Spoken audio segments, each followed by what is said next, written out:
I saw the Patterson film in my early 20s when around after we were out of high school, but we watched the film at the high school and seemed like we were always kind of interested in it. It's a fun, uh, not an urban myth, but whatever. It's fun whether you believe in it or not, I think.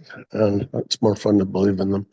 But just experiences over the years with people I have a friend who actually saw one on the Olympic Peninsula, and Frank didn't care one way or the other. He was older, and he said, I know they exist because I saw one. So, he didn't care to go out and try to find anymore or anything like that. And that's kind of the way I am. Mostly, you can just listen to people. When I first moved to the Seattle area, it was funny. I ran into three different people who had experiences or saw them, including Frank. So, whatever, you can just, you know, believe or not believe or get interested in. And I don't know. Now my son lives in British Columbia, and we have a pretty good picture of a footprint up on the mountain, and we have some footprints in the snow that are taken by an Indian friend that are about twice as big as his feet.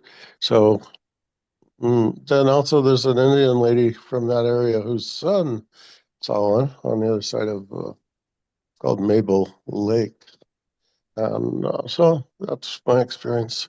I'm not gonna go crazy hunt for them. I hunt and I'm out in the woods sometimes, but don't uh, I don't really want to see one. I think it would scare me.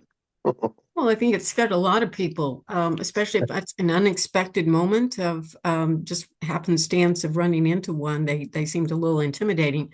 But a lot of people are out in the woods and they're searching for them, and they seem, I guess, a little less surprised, but can still be very startling, to run into one. So you got interested through the film.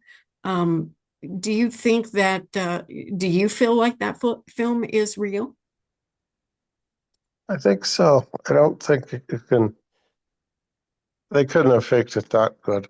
I wouldn't doubt that those two characters would have tried something like that, but I don't know. I don't think it happened that way. I think they've studied that film enough, and the scrape on the side of the leg where she's brushing her hand as she walks. That's you wouldn't a suit maker wouldn't think of that. And besides, they probably wouldn't decide to pick a female for their star. So yeah, I don't know what they're all up to or how they get in and out of wherever they go, um, deep woods or another dimension. But they there's enough evidence that they exist. So Well, I think the interesting thing on the Patty film is also the muscle movement, the mass of that body and the that's way right. those muscles move. It's like that would be extremely difficult to replicate if it were Yeah, a suit and a human. impossible back then. Probably with AI and technology and robotics today. Okay, maybe they could, but not back then. Yeah. And I understand there's a lot more to the footage than what we normally see. There's a lengthy film, but but that's just not it has never been made public. Have you heard anything about that? Right. I've seen a little bit of it. And um, so, yeah, I'm not sure whether it's something that creates doubt or creates more believability. But yeah, I've heard of that. And, but Yeah. anyway, I think that's real because it's been, like you say, the muscles and the different little things about it. I don't think someone could walk that fluidly across that sandy creek bottom, even if they were big. They would have stumbled once or something.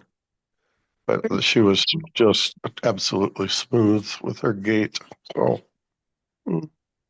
Yeah, whatever they are. it looked like she was looking back, like if something was bothering her, or if she's trying to get out of the way of everyone, or something, or trying to get to her young ones, or something of that nature. Right. Uh, I'm not sure. I thought she was simply looking at the cameraman or that way. The horses probably disturbed her too. The Mhm. horse reared up.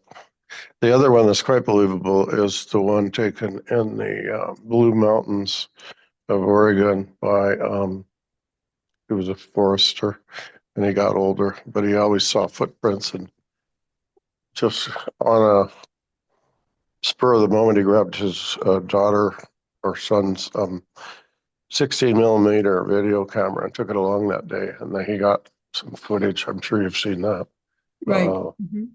so, yeah, those are pretty realistic the way that animal walks through the edge of that tree. Well, those trees are strong. The little tree that 20 feet high is, you don't just walk through the edge of it as a Right. human. So, Yeah, yeah, that's true. Yeah. So, there have been a lot of reports up in that area, Washington, Oregon, Northern California, all up in that vicinity, all the forest up in that area too, that it's probably one of the heavier populations, and also they tend to be quite large up there. right, true. So, yeah, as opposed to a swamp ape, which Hmm. is, or a skunk ape down in the Everglades, don't seem to be as large. The one my friend saw was he was only about maybe 6 feet tall. He wasn't real big. Tell me So about maybe that sighting that your friend had, in detail, what you remember he told you. they were staying at a friend's cabin. I think it was a couple up on the Olympic Peninsula. And I think it was Sunday morning and they were going into town, a quick run to get some beer. And on the way back, he saw this thing and he asked his wife, "What is that?" And she said, "I don't know, a moose." And he's probably thinking she's looking head on at a moose. And he said, "No, it's not a moose." So anyway, he knew what he was looking at, and there aren't any moose on Olympic Peninsula. So that was it. He didn't care one way or the other. He simply said, "I know they're out there because I saw one." But so Did he say what he, it looked like? Did he get much of a description of it? not really. He just simply said it was looked like a Bigfoot, and but it wasn't like an eight or 9 footer. It was probably a juvenile. So, and they've found nests now. There's a group that hunts on the Olympic Peninsula, and they've actually found nests that have been woven together with vines and placed strategically so that the bigger ones can escape right out the back, and all of them then can leave and go down a steep cliff into a gorge. And so they kind of planned it out how to get away from danger or us or whatever quickly. So I understand those nests are huge as well, and just create kind of yeah, a bowl almost. Hi, I'm Linda Eastburn of Linda Eastburn YouTube channel, and I have a new book out called Threshold to Encounters.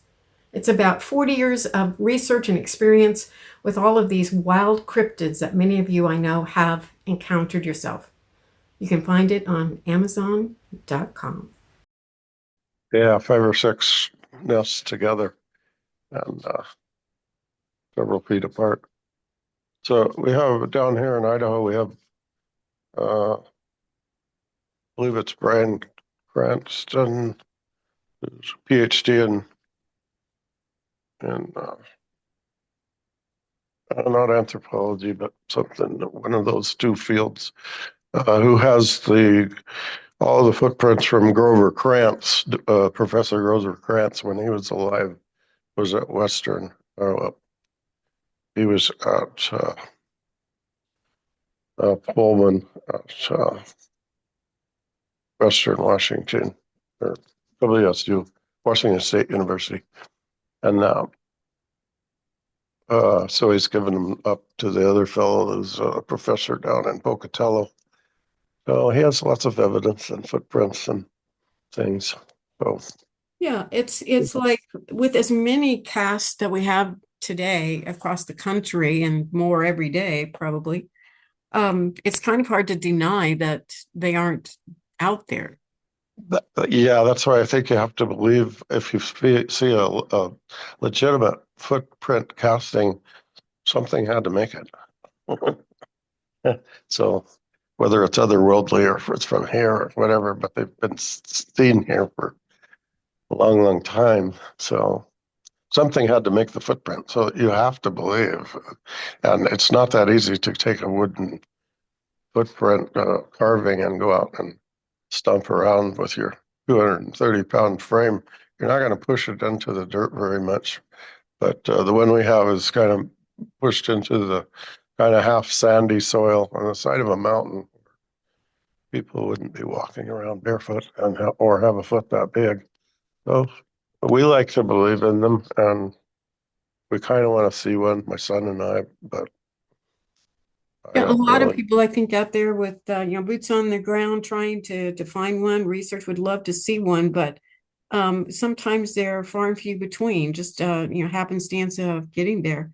But you're right. Right, I mean, I think you have to look at the circumstance of where you find these often. What are the odds of someone hoaxing it, specifically where you are out in Timbuktu, and right, so far away from civilization, but also I know when we filmed Byways of Bigfoot, the film, we were along a cliff line and there was a tree break that got our attention. So we walked over to look at this, and the tree break was really twisted. It was an unusual twist to it. Nothing else around there was broken or down to like there'd been any kind of a storm or anything like that. And right right, beneath that, there was a footprint. But the really weird thing is it was chilly. It was kind of cold. There'd been a storm the night before, and I'm thinking, well, who would be out here, early in the morning, barefoot after a storm? I mean, it doesn't make sense that that footprint would come out of a human being back there. So, right, and then you put that with the tree break, you put all those circumstance together, and what you have is certainly circumstantial evidence that there's something beyond just a human footprint here. right. My son was on a river tributary of what's called the Eagle River that runs into Shuswap Lake in central BC. And he was clacking rocks. He was up fish. Teddy, it's okay. Yeah, he was fishing with his buddy and got bored to see if and started. Okay, it's okay. Started clacking rocks together. There's Teddy. He wants to say hi. Hey, Teddy, is that the name? Teddy. Teddy, was sweet dog, yes. So he started clacking rocks and he got an answer. Clack back. And then he asked his friend who likes to fish that river. He said, are there anyone living across there? He said, no, there's total wilderness. There's no houses over there. So he got really spooked and kind of, he's not afraid out in the woods, but something really spooked him. And he decided to go back to the van up on top, hike up, and the other fellow was going to come up in a little bit. And he heard what they call ninja chatter. You Yeah. hear people talking like chattering, and he got absolutely terrified. And then as he got to the van, he didn't have a weapon. He just had a knife. He said, folded his knife out. He didn't know if a cougar was following him or what. Something was following along in the brush, paralleling him. And he got he got in the van, and his buddy came back up, and he said, "Did you hear somebody up there talking?" And Jay said, "Yeah, I thought it was you talking to some people." And I said, "No, there weren't any people up there." So a couple of years later, he's back up at the same spot with just four guys, him and three guys, just a little fishing and just kind of hanging around. And he was filming the group kind of lounging on the shore, and later on, when he looked at that video, he sent it to me. There was a little orb. I've never seen an orb before, but it was an orb, and it was flying across, just floating across. So that's weird because a lot of times they say people see Bigfoot and they see orbs. Well, that was in the same area, so I don't know if it's a portal or what it is, but something is strange. Well, a lot of people do feel like Bigfoot isn't, like just totally always physical, that it kind of comes and goes. The Native Americans, some of them have indicated that it lives in two worlds. And sometimes it's here, sometimes it's elsewhere.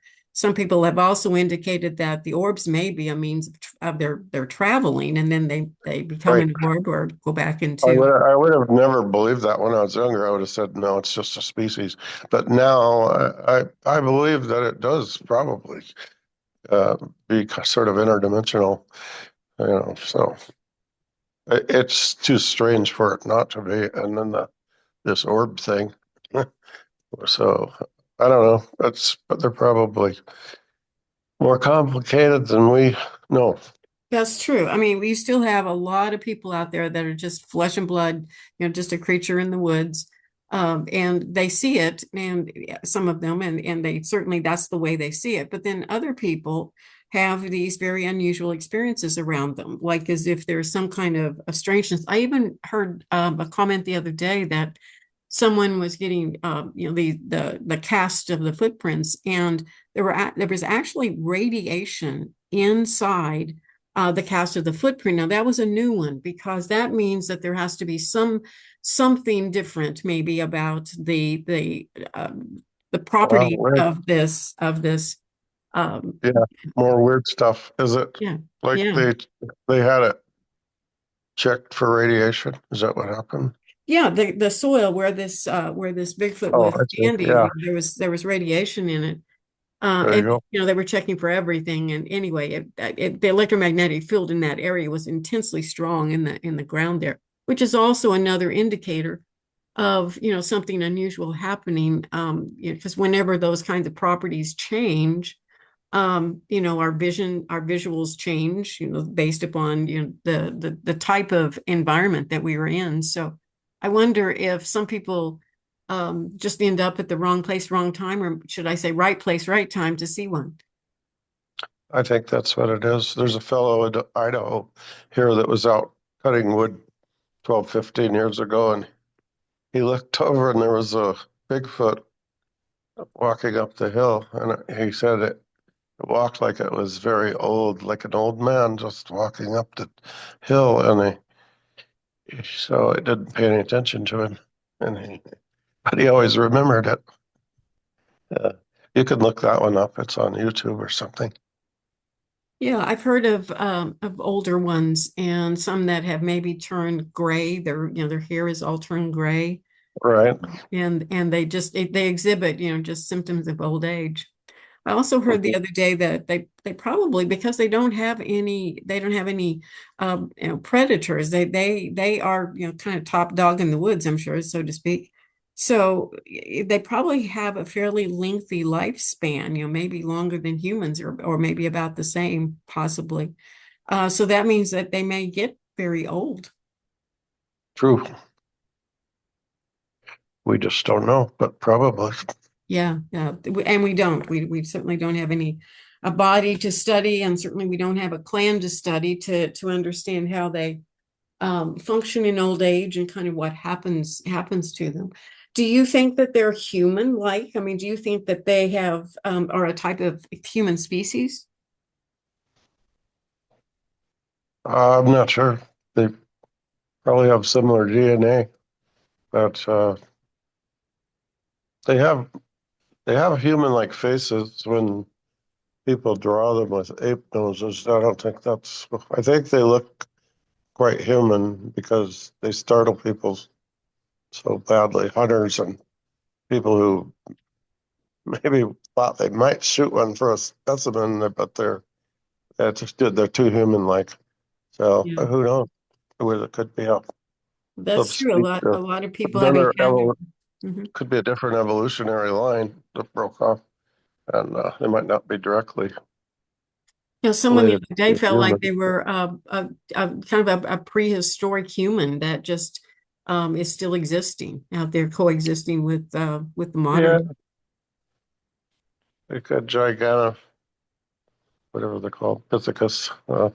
There's that line that looks like them. So it's just another mystery, but there's always something getting drug out of the ocean that is seen for the first time. So we don't know everything. We certainly don't, and I wouldn't even begin to speculate knowing all of these things, but it certainly raises a lot of questions as I talk to people about Bigfoot, the ones that have seen them, so many different experiences with them, from extreme paranormal to extremely friendly. Some of them communicate. It seems like. Do you believe that there is such a thing as mind speak, where they talk to humans? I'm not sure. Yeah. Probably could. There's a family that had quite a bit of contact with a group of them up in Rainier, Washington, and they were around their property for a long time, and they started causing enough tension and fear with their daughters. They moved their daughters over to another town that they were eventually moving to, but they had lots of contact with them. Do you Uh, what Mostly type of positive. yeah, what type of activity was going on that caused the fear? I don't know. The daughters were getting to the point where they were going to school and probably waiting for the school bus, and probably the Bigfoot were just a little too friendly with that family, and they probably didn't want to, see these things every time they turned around. Not that they would see them that often, but they simply scared them. So I don't know. Yeah. I don't think I've heard that story yet, so I'll have to check into that. Yeah, right near Washington, it's a family that lived up there, and then I think they moved to the Tri-Cities eventually because they just had a little too much trouble with them. Mhm. Did they come into the town, or were they mostly still in the woods and the They outskirts? were, it's a rural spot where they were just outside of Rainier. But the things one time they'd put up kind of a white picket fence and they knocked it down. They didn't like it. So little things like that are, and the people seem to be pretty sincere.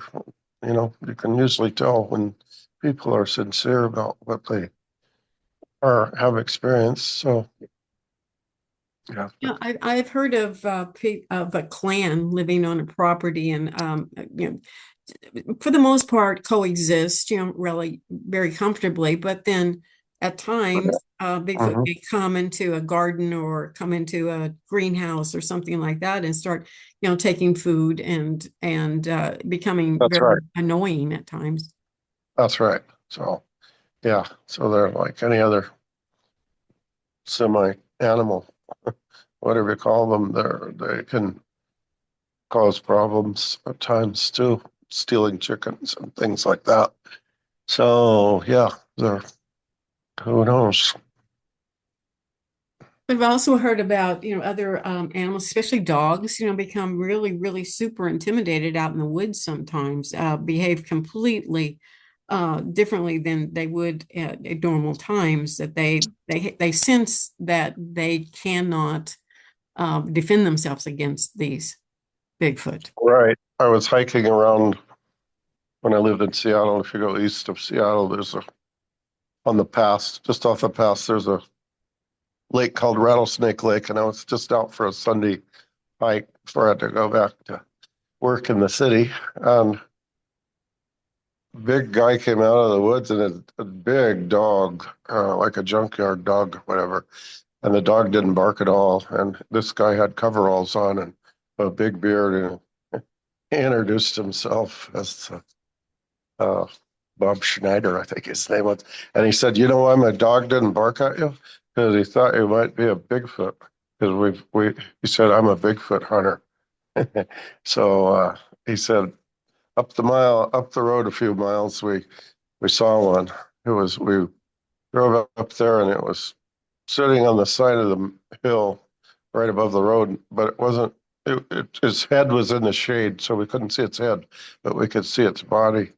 And I'm not sure how long they observed it, but he went up there a week later. Oh, yeah, he got out of the truck and his dogs simply started urinating, and he was scared. And he took the dog back up there looking around again a week later, and there's no way the dog would get out of the pickup. So, yeah, they create fear, or Definitely. pheromones, or whatever that fear, smell, uh, something that, like my son sort of got scared there, and he doesn't get scared in the woods. So there's a pheromone or something they put out that makes you feel scared. So, What did your son experience when that happened? What exactly did he do or feel, or describe that to me?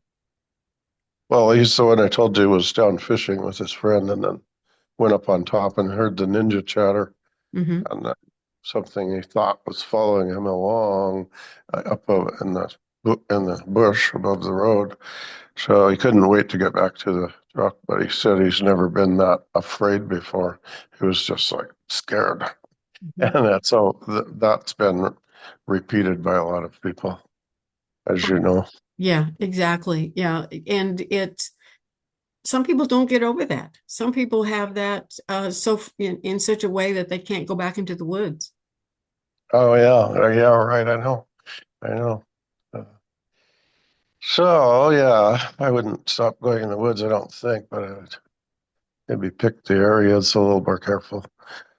So Have you heard of any incidences that Bigfoot has actually caused any kind of harm or damage to a person? not that I've heard of, other than Facebook movies that you don't know if they're true or not. So And all the I'm people sure. that I've interviewed, Oh, some of them felt like they could be harmful, but haven't. I haven't right, heard of any. right.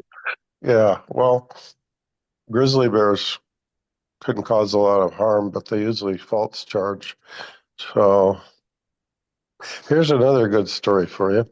I talked to my friend who I grew up with, and he became a forester and got a degree in horticulture, become a forester for state of Oregon, and he had his son out in Eastern Oregon for his first deer hunt over in Northeast Oregon. And someone had told him there were a lot of white-tailed deer up in this valley, and that's what they did. They experienced that driving in there, but they were very spooky, and they'd always run off every time they stopped or slowed down. So they camped up there, and they in a tent, and they heard some Bigfoot whoops that evening, and he went to sleep, and his son woke up at 3 o'clock in the morning and heard them again. Well, they got up and they went hunting the next morning, and Terry was all dressed up for the cold, and he walked up a logging road and then walked up a spur trail from the logging road, and he found a pile of rib bones from a deer, and they were perfectly clean from any meat, and they were stacked up in a nice little pile. I really, and that's unnatural for a coyote or anything like that. But he walked up a little further and he found the deer hide, and the deer hide had been peeled off of the deer like a sock. So they don't have hunting knives, but so he thought that was quite strange.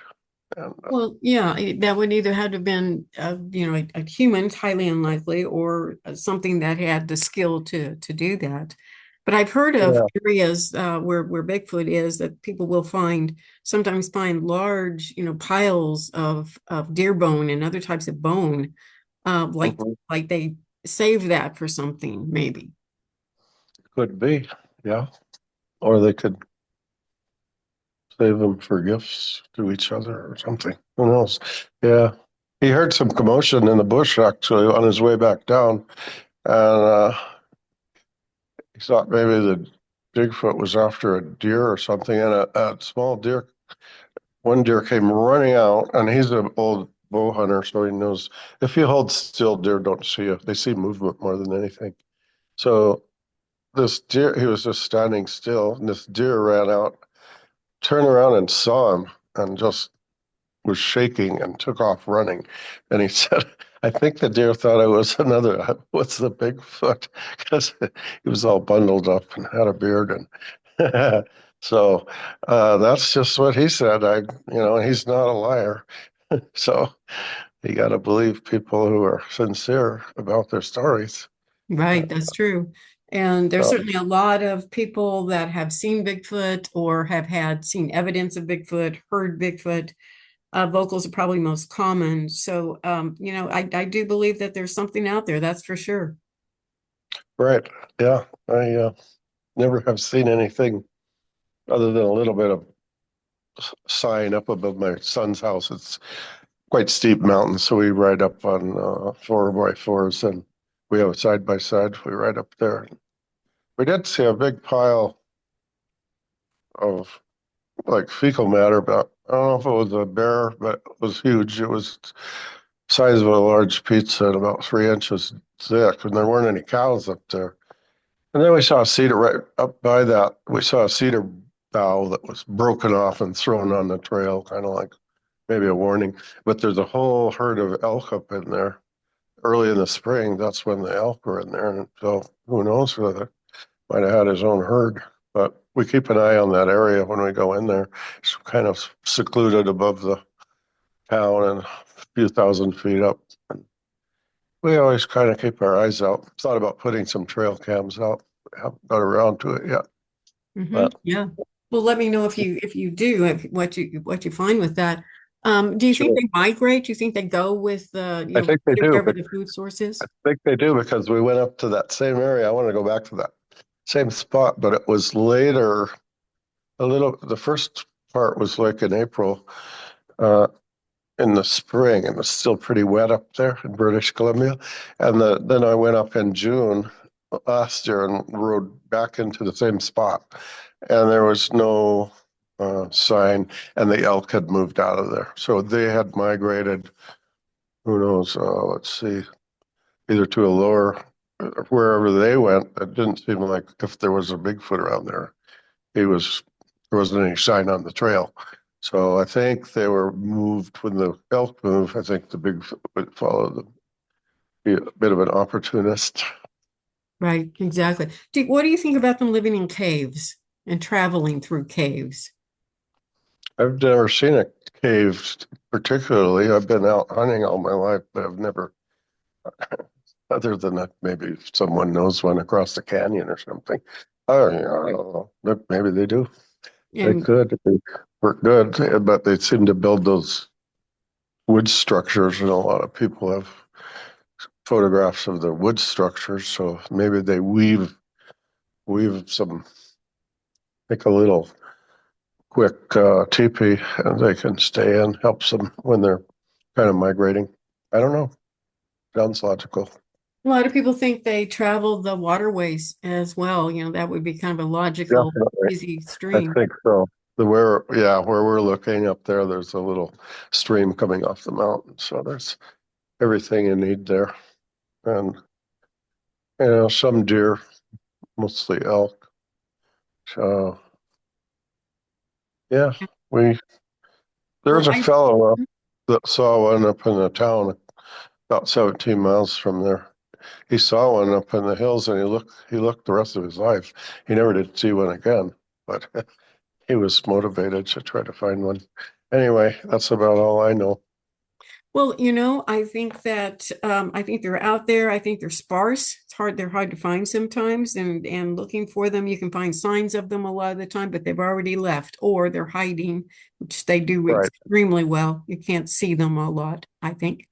So yes, thank you so much, Stephen, for joining me today and sharing your stories with me. And that gives me just one more location, Idaho, where Right. Bigfoot may exist and a little bit more evidence. course. So thank you so much for joining me. I'm going to go ahead and close Okay. our meeting today. Thank you. All right. Thank you, Linda. Bye-bye. Bye-bye.